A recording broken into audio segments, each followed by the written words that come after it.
Hello, my name is Roboverse, and welcome back to my mini-series for why I ship Loki and Sylvie. This is the third and final part of this mini-series, so if you haven't watched the previous two parts yet, I highly recommend doing so. And as per usual, I will be covering major spoilers from episodes 5 and 6 of Loki, so go watch them before you proceed. But with that being said, let's pick up from where we left off. At the end of the fourth episode, we saw Loki unexpectedly get pruned by Ravonna, much to the shock and horror of both the audience and Sylvie herself. Sylvie had to have felt hurt when she saw Loki get pruned right in front of her eyes, especially given the fact that he was about to confess something important to her. They went through so much together when they were on Lamentis, to the point where their love for one another would be the very thing that would guide them to solving the mystery behind the TVA. But with Loki presumed dead in her eyes, she not only lost someone she cared for, but her plans were also seemingly compromised. When Sylvie interrogated Ravonna, she acted super fierce towards her, as if she were attempting to avenge Loki. She forced Ravonna to hand her a temp pad, and was also tempted to prune her, but at the same time, she needed the vital info concerning the TVA, and that was the only reason why she spared her then and there. I was surprised to see Ravonna acting like the victim, claiming she also wanted to know the truth behind the TVA, when in fact she was very much at fault for attempting to silence anyone who found out or tried figuring it out, especially after pruning both Loki and Mobius. The only redeeming factor was that she was telling the truth about how Loki wasn't dead. Sylvie doesn't buy it at first, but she begrudgingly decides to work together with Ravonna, as she wouldn't be able to get closer towards the true culprits without any help. Although Sylvie does say that she was willing to find Loki and kill him with her help, she was clearly lying to her about the latter. She still very much cared for Loki, and was only half-heartedly working with Ravonna, as she would never forgive her, nor the rest of the TVA after what they did to her. However, Ravonna was really trying to trick her, and was merely stalling for time, as Minutemen came barging into the room as a last-ditch effort to prune Sylvie right before she could find out anything. When Ravonna offered to put her in a time cell featuring one of her good memories, Sylvie told her she only had one good memory her entire life before unexpectedly pruning herself. And that good memory was definitely on Lamentis, specifically the part where Loki and Sylvie held each other's hands. And it's no surprise that this is the case, as Sylvie got her reality erased by the TVA, and never truly had any family or friends to really comfort her. That is, until Loki came along. Loki was the light in the dark for her. He tried to keep her optimistic, and stayed by her side when they both thought they were going to die on Lamentis. I also came across a comment on a YouTube video that stated how Sylvie pruning herself was similar to Juliet killing herself with a sword to reunite with Romeo in the afterlife. I thought that this was a really good connection, given that Loki and Sylvie really loved each other just like Romeo and Juliet. Now granted, although Loki wasn't actually dead, Sylvie still pruned herself in an attempt to find where he was, which I'll discuss in just a minute. Meanwhile, after waking up in the void and being assisted by all the other Loki variants, we see that Loki clearly admires Sylvie. He very much thought that she was their only hope of taking down the TVA. He had so much faith in her, especially with how confident he seemed when telling the other variants about her. Even more so by the fact that he literally said that Sylvie was the only person, besides Mobius, that he trusted. This really comes as no surprise, as all of the events that had occurred on Lamentis and at the TVA had really shaped their loyalty to each other. And speaking of Sylvie, just after Mobius saved her from being swallowed up by Eliath, she mentioned to him that she pruned herself just to find Loki. Like I mentioned earlier, Loki and Sylvie were both trying to find each other when they were both completely unaware of each other's plans. Eventually, when Loki caught sight of a car driving towards them, I was feeling super happy then, because that very moment would be when Loki would not only reunite with Sylvie, but Mobius too. When Sylvie got out of the car, I could clearly see the shock and delight on Loki's face when he caught sight of her. I thought that Loki was going to hug or kiss Sylvie during that very moment, and although he didn't, it seemed as if he held himself back from doing so. Nonetheless, he was definitely happy to see Sylvie again, someone he trusted, loved, and cared about, so it's no wonder why he ran towards her. Although Sylvie and Loki didn't hug during their reunion, the next scene more than made up for it, as it is yet again another moment that truly cements their love for each other. While Mobius is talking with all the other Loki variants, we see Loki and Sylvie sitting together in the grass like a couple out on a picnic. When they were sitting together in the grass, we see Loki and Sylvie try to dismiss Mobius' suspicions about their Nexus event. However, they were likely being sarcastic and joking around, as deep down, they very much loved each other. Sylvie also says how she's never really had anyone close to her for her entire life, but now she does, as Loki is there by her side. And when Loki conjures up a blanket, he wraps it around both him and Sylvie, and he claims that he did it because he was cold. However, Loki is a frost giant, and so is Sylvie, so neither of them can get cold. The real reason why Loki did that was because he only wanted to snuggle with Sylvie, and we can tell given that he was blushing and smiling so much. Before, Loki could never properly confess his feelings to Sylvie because he got pruned, but now, when it was just them two sitting atop a grassy hill, he and Sylvie could just forget the stress, the pain, the death, and the challenges that awaited them, as they simply snuggled and subtly showed their feelings for each other. It was the calm before the storm for the both of them, and their love would never be destroyed by what was about to come. Sylvie even asked Loki whether or not he would betray her, to which Loki responds by saying, I betrayed everyone who ever loved me.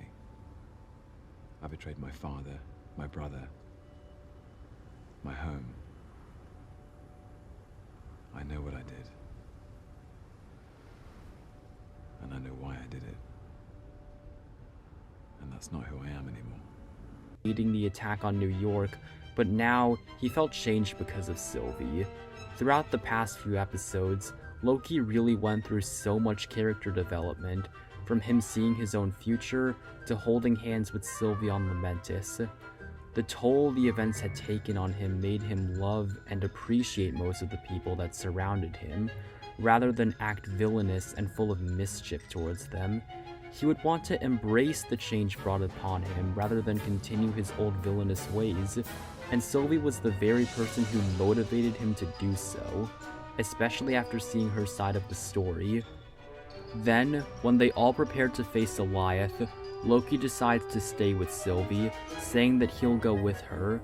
Loki knew that Sylvie wouldn't be prepared or have the strength to take on Goliath by herself, and knew that working together would be the only way they would stand a chance at success. Together, with the help of classic Loki, they were successfully able to enchant Goliath, and during that moment, Loki and Sylvie held each other's hands. This scene reminded me of Guardians of the Galaxy, where Gamora told Star-Lord to take her hand, and with their combined powers, they were able to kill Ronan with the Power Stone. And now, we get to the events that transpire in the tumultuous finale. I really felt torn apart and at a loss of words after I watched through the finale. So much so, to the point where I just sat there, speechless, trying to comprehend what had just happened. It wasn't the villain that managed to upset me, nor did he give me all those goosebumps, no, it was something else. Specifically, I don't know whether to feel happy that the moment we've all been waiting for finally happened, or to feel upset that the romantic relationship I've been covering has effectively come to a tragic end, for now at least. After Loki and Sylvie infiltrate the castle that they had unveiled in the previous episode, they meet the man who is behind it all, aka He Who Remains. However, it turns out that the identity of the person in question was Kang the Conqueror, albeit a normal, lenient, human variant of himself without any superpowers.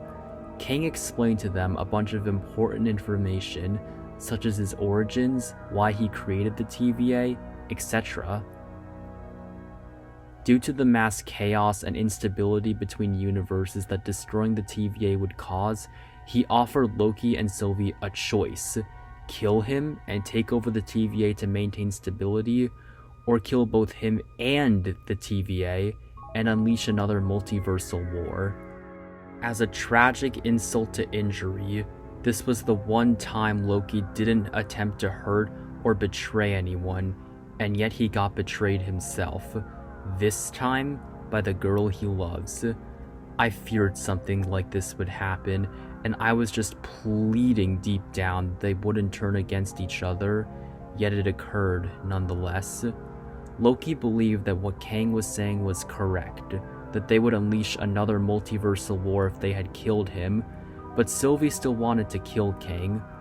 Following their disagreements, a heated debate between them two would ensue, causing Sylvie to snap as if she had placed her trust in the wrong person. The confrontation then escalates when Sylvie fights Loki with her magical powers for betraying her. What's even worse is that Kang foresaw them having a falling out, given his abilities to foresee things up to a certain point. This scene was the main reason why I felt torn apart after watching the finale, and why I deeply hesitated when attempting to revisit it. Seeing them both turn on each other like that, especially after all they had gone through on Lamentis and in the Void, was painful to watch. I was like, why? Just why did all of that trust have to be for nothing?